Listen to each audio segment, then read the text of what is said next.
मेरे प्रियो वचन स्टडी में आपका स्वागत करता हूं। दूसरा तिमोथी 2:15 जो कि किंग जेम्स बाइबल में लिखा गया, rightly dividing the word of truth. तो सत्य का वचन को भाग करना है।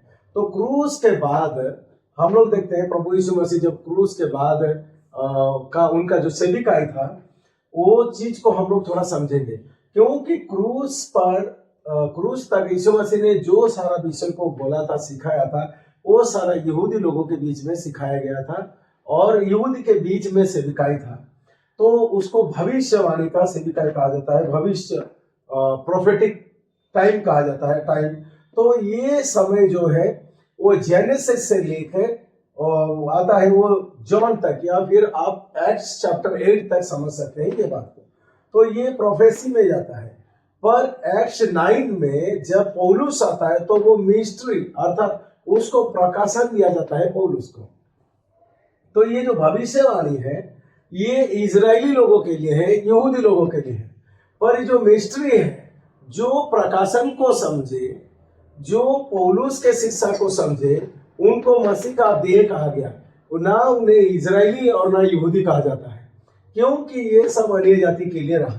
तो ये जो सेविकाई प्रभु यीशु मसीह जब धरती पे थे, पतरस को सेविकाई सौंपे, पर जब स्वर्ग में गए तो पौलुस को सेविकाई को सौंपे। उसके बाद अगर हम लोग देखते हैं तो ये दोनों भविष्यवाणी और प्रकाशन या रहस्य में क्या अंतर है। जो भविष्यवाणी है वो शुरू से, प्रेरित पुस्तक 3:21 के अनुसार वो शुरू से है, वो सब कोई जानते थे। आदम को पता था कि आगे को क्या होना वाला है। अब्राहम या नूहा या फिर मूसा, दाऊद, उनको पता था कि क्या हुआ है और क्या होने वाला है। पर ये जो है keep secret the world began, अर्थात ये जो प्रकाशन है ये किसी को पता नहीं था, ना अब्राहम, ना दाऊद, दानियल। ये जो प्रकाशन है ये किसी को नहीं पता। केवल ये जो प्रकाशन है पौलुस को मिला जब प्रभु यीशु मसीह स्वर्ग में थे। स्वर्ग से पौलुस को चुना और उसे ये प्रकाशन दिया, और ये अनुग्रह का सुसमाचार या अनुग्रह का प्रबंध किया जाता है। और जो कोई पौलुस का सुसमाचार को सुनता है उसे मसीह का देह कहा जाता है। तो पौलुस जो सिखाता है वो पहले से कोई वो बातों में प्रचार या सिखाया नहीं था। वो एक भेद था, वो एक रहस्य था जो कि केवल पौलुस को मिला। और आखिर में मैं बताना चाहता हूं, ये जो सेविकाई, भविष्यवाणी का सेविकाई, ये फ्लेश के ऊपर निर्भर करता है, शरीर के ऊपर। कोई गरीब है और कोई बीमार है, कोई दुर्दशा में है, तो उनको हीलिंग के जरिए से, मिरेकल के जरिए से, या फिर कोई राजा बन गया, कोई मंत्री बन गया, तो ये सारा चीज फ्लेश के ऊपर निर्भर करता था। पर ये जो रहस्य है, ये जो प्रकाशन है, ये आत्मा के ऊपर निर्भर करता है। तो आत्मा अर्थात कौन सी आत्मा? जो आत्मा आदम ने अनाज्ञाकारिता के द्वारा खो दिया था, वही आत्मा फिर से जी उठता है पौलुस के सुसमाचार के द्वारा। तो पौलुस रोमी से फिलमोन तक ये बातों को बताता है, और वो आत्मा में अंदर का चीज को वो जोर देता है। और जिसके कारण लिखा गया है कि आप नई सृष्टि हो। तो किसमें? 2 कोरिन्थियन 5:17 ये लिखा गया है कि आप नई सृष्टि हो। किसमें? अंदर में, inside you are a new creation, new creature, नया प्राणी अंदर से आप बन गए हो।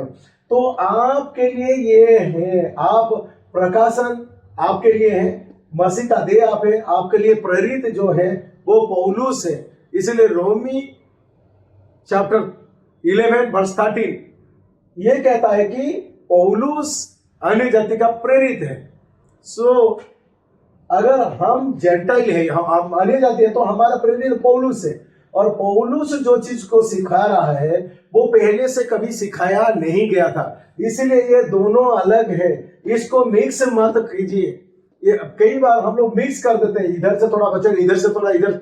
नहीं, रोमी से फिलेमोन स्पेसिफिक वो अन्य जाति के लिए है।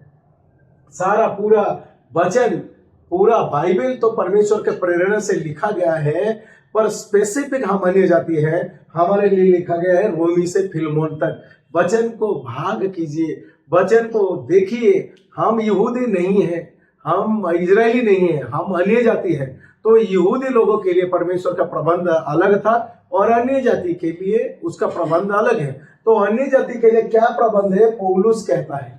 तो अन्य जाति का जो प्रबंध था वो भेद के रूप में, वो रहस्य के रूप में पौलुस के पास प्रकट हुआ और पौलुस को अन्य जाति के बीच में भेजा गया ताकि अन्य जाति भी उद्धार को पाए, अन्य जाति भी नया सृष्टि हो, अन्य जाति भी परमेश्वर का योजना का सहभागी हो। इसीलिए मेरे प्रियो, हम अन्य जाति हैं, हमें वचन की ओर लौटना है, वचन को भाग करना है ताकि हम लोग बारीकी से वचन को समझने पाए। इसलिए वचन की ओर लौटना एकमात्र ही उपाय है।